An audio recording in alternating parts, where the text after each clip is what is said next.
이제 하나님의 말씀 보도록 하겠습니다. 시편 133편입니다.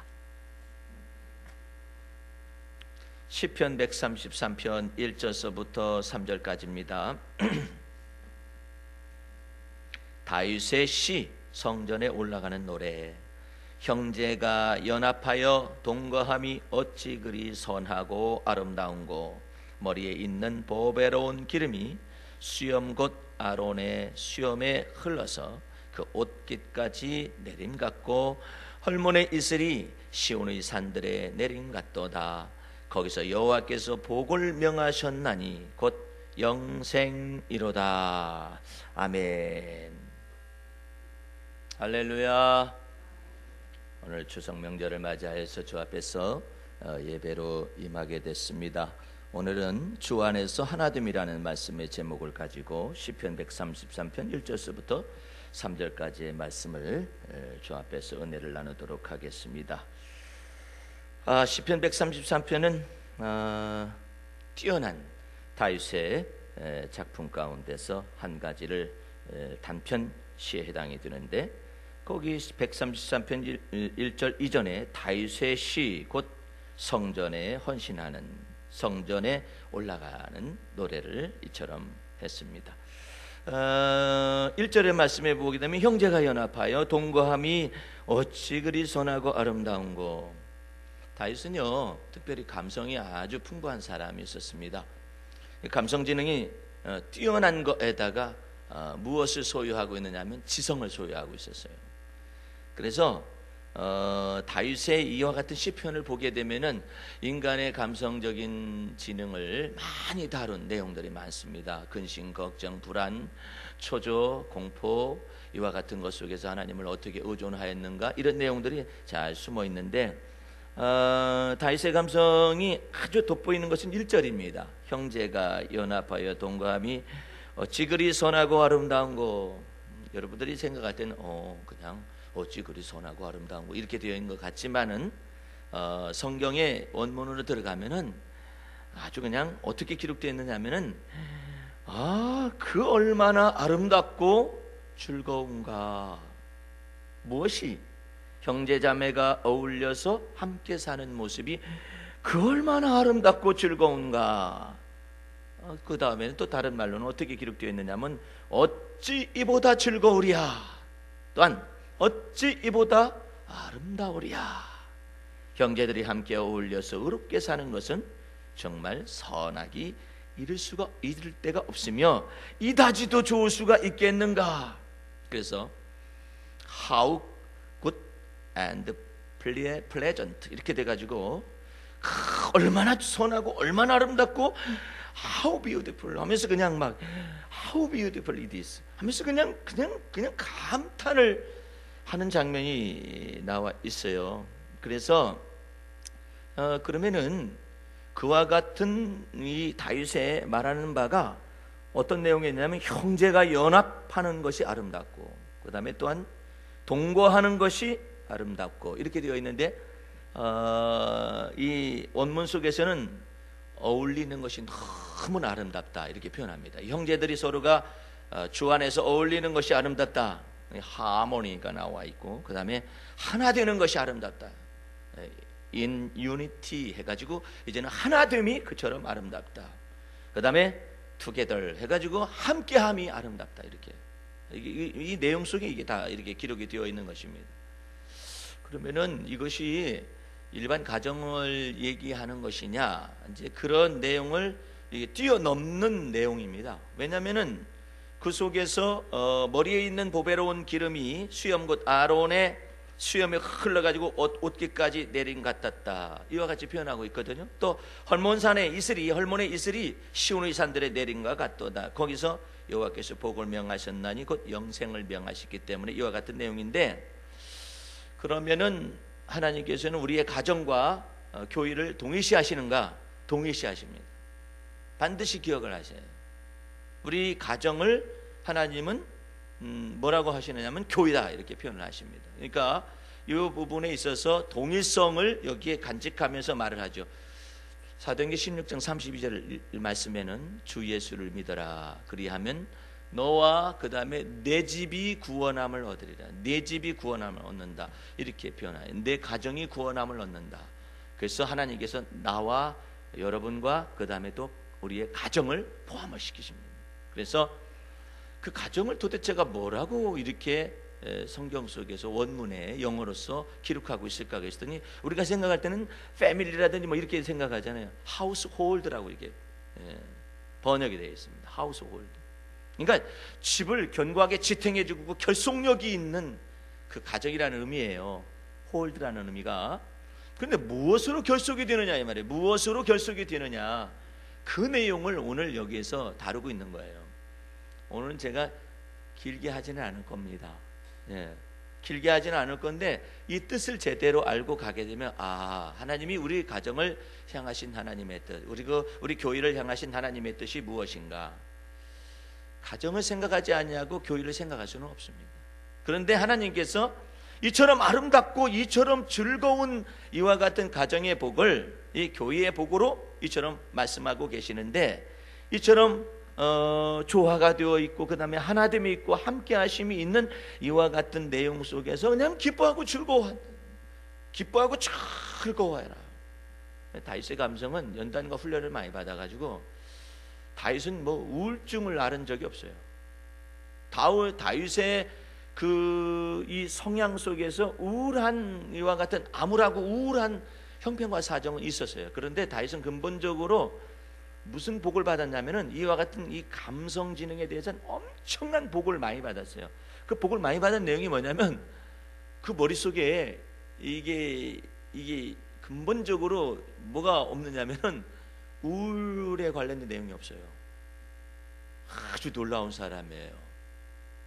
그런데 어디에서 이와 같은 유전 정보가 분명히 이 사람에게도 이세의 아들이기 때문에 내려와 있을 텐데 왜 그걸 찾아볼 수가 없느냐? 다윗이요, 이 머릿속에 있는 감성 지능을 의존하지 않았어요. 여러분들 이 설교 내용이 이런 133편을 놓고 이와 같은 내용을 듣기는 좀 어려워요. 그런데 듣고 있어요. 그러니까 다윗은 항상 이 머릿속에서 감성 지능을 따라서 행동을 하면은 머릿속에 감정의 기복이 있어요. 잘 들으셔야 해. 감정의 기복이라는 것은 감정이 올랐다 내렸다, 즉 업이 됐다가 다운이 됐다가, 때로 우울한 기분도 있을 수가 있거든요. 근데 다윗은 이걸 사용하지 않았어요. 이 머릿속에 있는 감성지능을, 아니면 기분을, 아니면은 필링이라고 말하는 이와 같은 느낌들을, 이와 같은 것을 사용해 가지고 오르락 내리락 하거나, 어떨 때는 조증이 생겨가지고 막 하염없이 좋다가 천사처럼 좋다가, 어떨 때는 우울해 가지고 또 마귀처럼 바뀐다, 이런 내용, 이것을 사용하지 않은 거예요. 그럼 뭘 사용했느냐? 마음을 썼어요. 마음이라는 것이 영인데, 영이라고 하면 어렵잖아요. 근데 그 영이라고 말하는 이 마음은 하트인데, 이것은 마인드라든지 필링이라든지 이와 같은 것에 해당이 될 수가 있거든요. 그런데 이 머리를 써가지고는 생각해봐요. 사울왕이 계속 쫓아내려와. 그러면 열받아. 열받아가지고 저놈을 죽여야 해, 살려. 내 머릿속에서 이러잖아요. 그러니까 여기 속에서는 이럴지 몰라도 마음으로 들어오면, 영의 세계로 들어오게 되면은 선악간에 판단하실 분은 하나님이시지, 이렇게 이것이 있는 거예요. 이 부분이 다른 거예요. 그래서 다윗이 시편 16편에 이와 같이 말합니다. 여호와 하나님은 항상 내 중심에 모신다. 중심, 마음 중심에 오신다. 마음 중심에 있기 때문에 마음 중심으로 생각하면은 주님이 내 마음에 항상 거하셔. 그렇기 때문에 이 마음 중심을 따라서 판단 능력을 키운 거예요. 그걸 보고 영적으로 성숙하다는 거예요. 예를 들어서 우리가 궁핍해야 한다는 것이 있고, 또 부유함이라는 것이 있고, 풍부와 궁핍이라는 것이 있을 수가 있잖아요. 그거 머릿속에서 생각하면 감정이 오르락 내리락 해요. 풍부할 때는 자칫 잘못하면 무줄할 수가 있어요. 궁핍할 때는 우울할 수가 있어요. 그렇죠? 머릿속에서는 이렇게 되잖아요. 그러나 마음속에서 사도 바울은 무엇을 배웠느냐면은, 내가 예수 그리스도 안에서 내가 모든 것을 할 수가 있는데 어떤 능력을 받았느냐면은 생각할 줄 아는 능력을 받는 거예요. 이 생각이 나를 지배하는 것이 아니라 내 마음속에서부터 진리가 들어와서 생각을 하는 능력을 받은 거예요. 어떻게? 내가 궁핍함과 풍부함에, 가난함과 부유함의 일체의 비결을 그리스도 안에서 배웠다, 이거예요. 그걸 해석할 줄 아는 능력이 마음속에서부터, 영에 속한 생각에서부터 나타나는 거예요. 그러니까 기분에 의해서 좌우되는 것이 아니라 영에 속한 생각이 기분을 컨트롤할 수 있고, 영에 속한 생각이 지혜와 총명을 주어서 오늘의 현실들을 이렇게 해석할 수 있는 능력을 다윗도 받았고 사도 바울도 받은 거예요.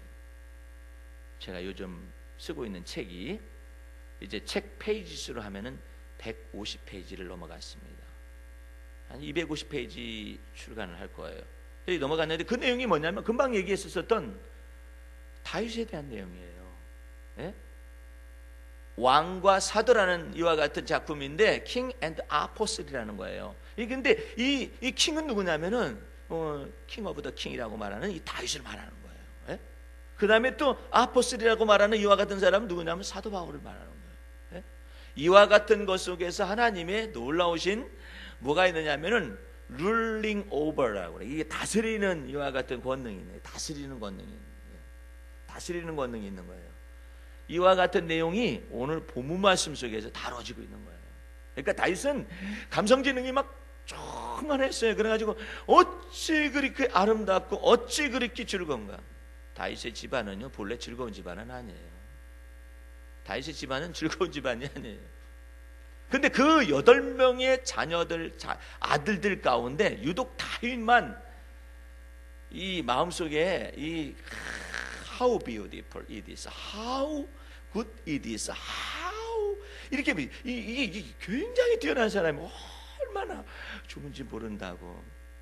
자기가 죽음에 눌려져 있는 상황 속에서도 심각하다 이렇게 생각할 수 있잖아요. 머리로는 생각할 수 있다가 마음속으로 다시 바꿔. 생각과 마음을 이 머릿속에서 생각하면 끝이 없어요. 근데 이것을 마음으로 바꾸는 거예요. 하나님은 여전히 나와 함께 계시다 이렇게 믿는 거예요. 네? 이러니까 다윗의 마음속에서 이와 같은 시편이 나오는 거예요. 네? 그러면서 하나님 안에서 다윗이 생각할 줄 아는 능력이 있는 거죠. 네?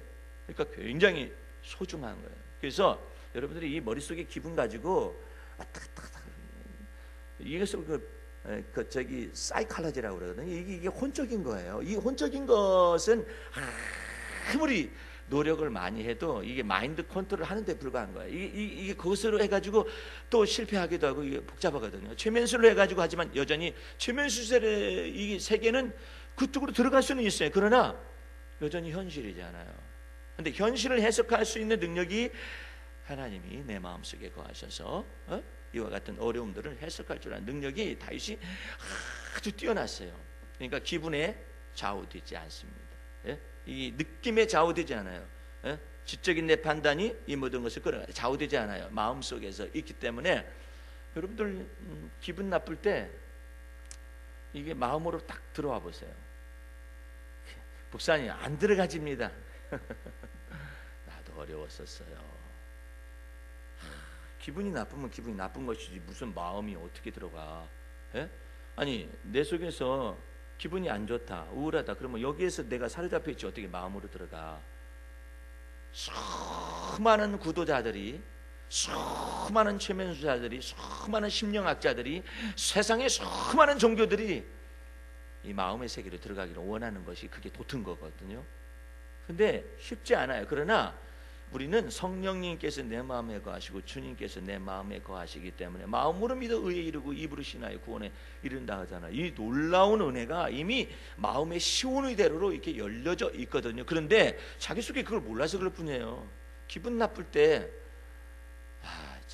저 사람이 저 내 앞길을 가로막고 차를 저렇게 운전해, 아유 저거 기분 나빠 이렇게 생각하는 것 속에서 어떻게 하면 가능할까요? 내 마음속에 들어오면 내 마음속에 판단하실 분은 주님이시다. 아유 저 사람 무슨 사정이 있겠지 이러면 간단하게 넘어갈 걸 저것이 왜 저러느냐 쫓아가가지고 가로막고서 너 나와봐라. 운전을 그따위로 하냐? 그렇게 뭐라고 한다. 오늘도요 오는데 막 운전 마음대로 해. 막 다 들고 나왔는가 봐. 운전 잘하는 사람이 못하는 사람이나. 예? 위험하다고 툭툭 지나가고. 판단하실 분 주님이시지. 생각하고 내 마음 평안하게 가면 되잖아요. 내 마음으로 자꾸 들어와서 이 마음속으로 들어오면요 미움과 저런 것이 이 세계는 마음의 세계는 미움의 세계가 아니에요. 예.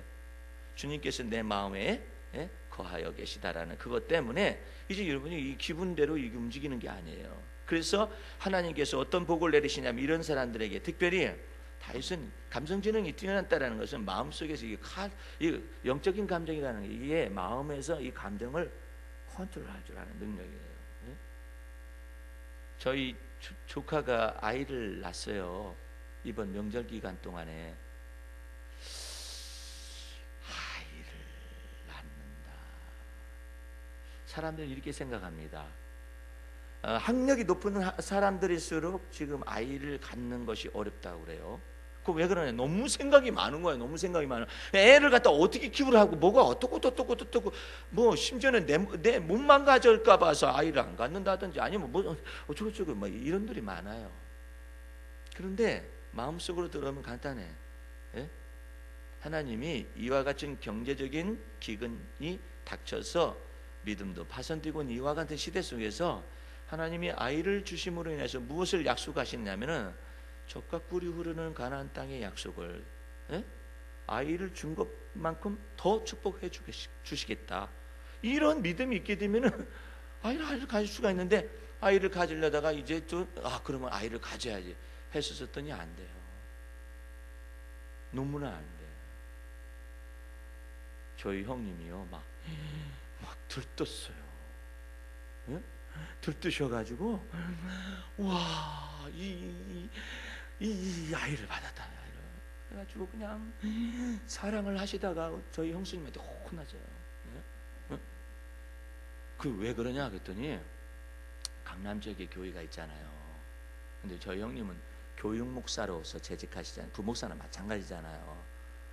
근데 그것을 기뻐서 이것을 아이의 사진을 전달하 아이를 낳게 해주다 이렇게 말할 수가 없는 까닭은 그 교회 속에 너무나도 많이 아이를 갖지 못하는 그 세대가 있는 거예요. 이 세대가 앞으로는 더 많아지기 때문에 내가 새벽에 기도하다가 깜짝 놀랐어요.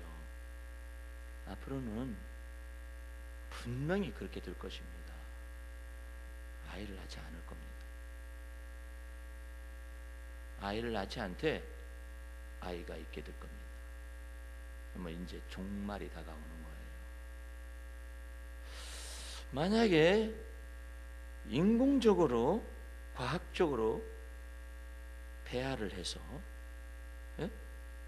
선택적으로 지적인 것이 높아지게 해서 유전 정보 조작을 하고 그 인간 속에서 지능은 높은데 인간의 감성을 제거를 시켜서 유전자 조작해서 시험관 아기를 비롯해서 모든 아기들이 배양이 되어 가지고 인공적인 자궁을 만들어서 사람이 가질 필요 없이 그렇게 해가지고 사람이 생산이 되기 시작한다면 얼마든지 살인 기계를 만들어낼 수 있는 것입니다. 요즘 여러분들 요즘도요 인간의 두뇌 속에 감성 파괴가 나타나기 시작을 합니다. 감성 파괴가 나타나기 시작하면은 그냥 아무런 이유 없이 죽입니다. 그래서 경찰과 검찰이 지금 이해가 안 되는 거야. 너 왜 죽였냐 그러면 답변이 없어. 인조인간이 나타나기 전에도 벌써 인간 속에 두뇌가 말살되어 가지고 이게 지금 죽여가고 있습니다. 아주 놀라운 시대를 맞이하고 있어요. 이와 같은 때에 하나님이 경건한 자손들을 위하여서 주께서 예비하시고 또 예비하시고 하나님을 경외하는 자들에게 하나님께서 상급들과 열매들을 열어주실 것인데 이와 같은 시대가 다가오기 전에 여러분의 마음속에 넉넉하게 주님의 은총을 기대하시고 또한 주님께서 주님이 마련하시는 그 안전지대라는 것이 그 안전지대에다 우리를 두실 것을 믿으시고 비밀한 초막에다가 여러분과 나를 지키실 걸 믿으시고 이렇게 믿으셔야만이 기근 시에도 부끄러움을 당하지 않냐고 기근 시에도 살게 되는 것입니다. 그걸 믿으지. 그것을 가능하게 하는 것이 뭐냐면 오늘 두 말씀이에요. 2절 말씀, 머리에 있는 보배로운 기름이 수염 곧 아론의 수염에 흘러서 그 옷깃까지 내린 것 같다. 이것은요, 제사장 아론이 직분을 받을 때 이게 기름 부음을 받습니다. 기름 부음을 받는데 잘 기억하세요. 제가 이게 끌린 좀 긴 옷을 입었습니다. 근데 제사장 아론의 이 대제사장의 의복은 이것이 여기 중간에 여기 있는 게 아니라 발을 가려야만 했어요. 그래서 끌리는 옷을 딱 입게 됩니다. 그래서 머리에서부터 기름을 붓습니다. 기름을 부으면 아론의 여기로 지나가겠죠. 그래서 수염으로 running down. 영어 성경은 참 매력이 있어요. running down. 이 기름이 내려간다는 게 달려 내려가가지고 수염을 적시고 흠뻑 붙는가 보죠. 수염을 적시고 적셔가지고 옷깃을 탁 적시면서 이게 무슨 뜻이냐면은 발의 끝까지 이게 기름을 붓는 거예요. 러닝 다운, 러닝 다운, 러닝 다운. 프레셔스 오일이라고 해가지고 아주 그냥 이 정교하고 그냥 아주 보배로운 기름이 막 머리 위에서부터 발끝까지 채워주시는 은혜가 있는데, 그 사도행전 10장 38절에서는 예수님이 메시아로서 기름 부음 받았다는 뜻이에요. 메시아라는 말은 어떻게 되어 있느냐, 성령과 능력으로 하나님에 의하여서 기름 부음을 흠뻑 받았다, 이렇게 내용이 기록되어 있어요. 말세를 지나가시고 싶으시면, 잘 지나가고 싶으시면은 하나님이 여기까지 여러분을 이렇게 돌보신다는 걸 인식하셔야 해요. 이 두뇌에서부터 발끝까지 부어주시는 하나님의 은혜가 있어요. 특별히 이 두뇌에 성령의 기름 부으심이 나타난다는 말은 무슨 말이냐면은 하나님께서 지혜와 총명의 성령을 이 머리에다가 부으셔가지고 이 머리를 최대한도로 주께서 원하시는 대로 막 사용을 하는 거예요. 지혜와 총명이 막 넘쳐나게 해가지고 이 머리를 사용하셔야 돼요.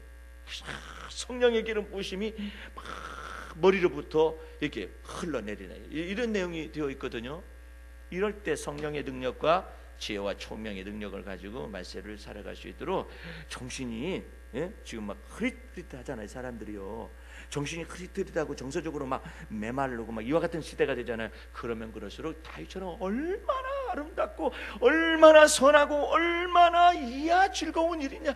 하나님의 성령의 기름 부으심이 막 교회의 지체들과 가정 속에서 막 임하여서 희락의 기름이 확 임하는. 그래가지고 이 기분에 좌우되는 것이 아니라 완전히 이것을 극복해내고 막 기쁨과 즐거움. 하루가 시작되면 여러분들 일어나면 우울부터 찾아와요. 아니면 참 기쁘다, 오늘 정말 하루가 정말 내게 주어졌다니, 이렇게 해가지고 감사가 더. 여러분들 잘 살펴보세요. 일어나자마자 우울해, 이것이 먼저 찾아오는지, 아유 내가 일어났나 안 일어났나 모르겠다, 이것이 찾아왔는지, 아니면 야 주님 오늘 좋은 날입니다, 성령의 기름 부으심이 제 머릿속에서부터 쫙 임하게 해달라, 얼마나 좋아요. 이 다윗은 그랬다니. 마지막으로 무슨 내용이냐면, 헐몬의 이슬이 시온의 산들에 내린 것 같도다. 헐몬산이라는 것은 레바논 산맥 가운데서 가장 높은 부위인데 그게 2800m랍니다. 우리나라 한라산이 1900m거든요. 근데 2800m가 돼가지고 만년설이 거기에 있는 거예요. 그래서 이 만년설을 통해서 이 물이 내려. 중국이 왜 티벳을 포기하지 않는 줄 아세요? 예? 중국이 왜 티벳을 포기하지 않느냐? 죽어도 포기 안 해요. 그건 하나님이 시키는 일이기도 하는 어떤 말세를 위해서 준비된 내용이에요. 왜 철도가 거기에 놓여져요? 히말라야를 관통을 해가지고 맨 마지막에 이 말세의 전투가 있는데 2만 마일이나 되는 군대가 동북아시아로부터 출발을 해가지고 저기까지 중동지방까지 가는 대전투가 있는 것을 말하는데 2만 마일이면 어떻게, 그 당시에는 억이 없었어요. 요한계시록에는 억이라는 단어가 없었기 때문에 만과 만을 합한 거예요. 그래서 2억이지. 2억의 군대가 어디서 동원이 돼? 맨 예수님이 오실 때 맨 마지막 전투가 있거든요. 그것이 히말라야를 관통을 해가지고 넘어가는 겁니다. 그것까지 뭐 다 할 필요는 없지만 어쨌든 중국에서 포기하지 않는 까닭 가운데 한 가지가 뭐냐면 그 티벳에 히말라야 산맥으로부터 내려오는 바, 만년스스로 내려오는 바, 그걸 통하여서 아주 막 생수가, 엄청난 생수가 그 고원에 매장되어 있어요. 이렇게 딱 들어와 있어요. 그뿐만 아니라 지하자원이 얼마나 많은데 그걸 포기를 않는 거예요. 죽으라고 포기를 않지. 그래가지고 막 지금 중국에서 티벳이 아무리 독립운동 하려고 해도 절대 포기하지 않는 그런 일들이 있는데, 헐몬산에 이슬에 속한 하나님이 복을 내리시는데, 이 산이 하도 높아가지고 공기가 올라가면 거기서 냉각을 시켜서 저절로 이슬로 다 이슬비로서 쫙 내려가지고 이 예루살렘 성, 시온성이 예루살렘 성, 이 예루살렘 성에 있는 모든 그 전토를 다 적셔주는 거예요. 수목을 다 적셔주시고, 이런 내용이거든요. 무엇을 의미하는 거냐면, 하나님께서 마세에 마귀가 세상 임금으로서 하나님의 명령을 받아가지고 다 이 세상을 바다의 3분의 1을 다 점령하도록 해라. 하나님께 3분의 1을 줘버려요, 사탄에게. 바다의 3분의 1, 육지의 3분의 1, 기근을 갖다 3분의 1을 갖다가 지구상의 기근의 3분의 1을 사탄에게 줘버립니다. 지구상에 3분의 1의 기근이 있고 3분의 1이 바다가 썩어 나가는 이와 같은 일들이 벌어질 것이라는 것이죠. 그 가운데서 하나님이 한 가지를 막으십니다. 그게 뭐냐면, 푸른 나무와 채소들을 해하지 말아라. 그 푸른 나무와 채소들이 뭐냐면, 이처럼 헐몬산의 이슬로부터 하나님께서 하나님의 은혜가 내려가지고 초목들과 이와 같은 밭과 이 모든 것들을 다 돌보시고 강이 발원하고 그와 같은 시냇물이 살아서 움직여가지고 다 젖과 꿀이 흐르는 가나안 땅을 만들어내는 것처럼 하나님의 기업들을 만지지 말라는 거예요, 사탄이. 다른 것은 다 해야 할 권세를 내가 네게 주노라. 그러나 하나님이 주의 안전지대에 다 돌보는 사람들, 주님을 경외하고 주님을 초막 은밀한 곳에 주님께서 주님이 나의 피난처요, 주님은 나의 피할 바이시요 산성이시라고 믿는 사람들을 위하여서 하나님께서 건드리지 말아라, 이렇게 말씀하셔요. 그래서 이제 마지막으로 여러분에게 말씀드릴 내용이 뭐냐면, 하나님께서 아브라함이 이렇게 믿음의 조상을 부름받아가 왔다 갔다 하잖아요. 그때 하나님이 이 한마디를 하십니다. 애굽의 바로 왕한테도 아비멜렉 왕한테도 이 한마디를 합니다. 나의 기름 부은 자를 만지지 말라. 이렇게. 오, 놀라우네요. 하나님의 기름 부은, 성령의 기름 부음 받은 자, 언약을 가지고 있는 자를 만지지 말라 하니까 아브라함이 애굽의 바로의 궁정에서 이게 나올 수 있도록 하나님께서 만드시고, 아비멜렉이 사라를 갖다가 그렇게 이처럼 범할 지경 속에 꿈에서 나타나가지고 하나님께서 말씀하십니다. 네가 나의 딸을 갖다가 범하려고 하느냐, 너는 죽을 줄 알아라 하면서 꿈에 현명하셔가지고 건들지 말으라고 이렇게 말씀하셔가지고 빠져나오고 이러잖아요. 그 약속과 언약을 지키시는 거예요. 오늘 여러분들 이 말씀을 맺으면서 여러분의 삶 속에 하나님께서 최종적으로 명하는 것이 있어요. 여러분의 가정과 교회 속에 최종적으로 명하는 내용이 뭐냐? 우리 하나님께서, 여호와께서 거기서 복을 명하셨는데 곧 영생이로다. 영원한 생명이 여러분을 위해서 예비되었더라.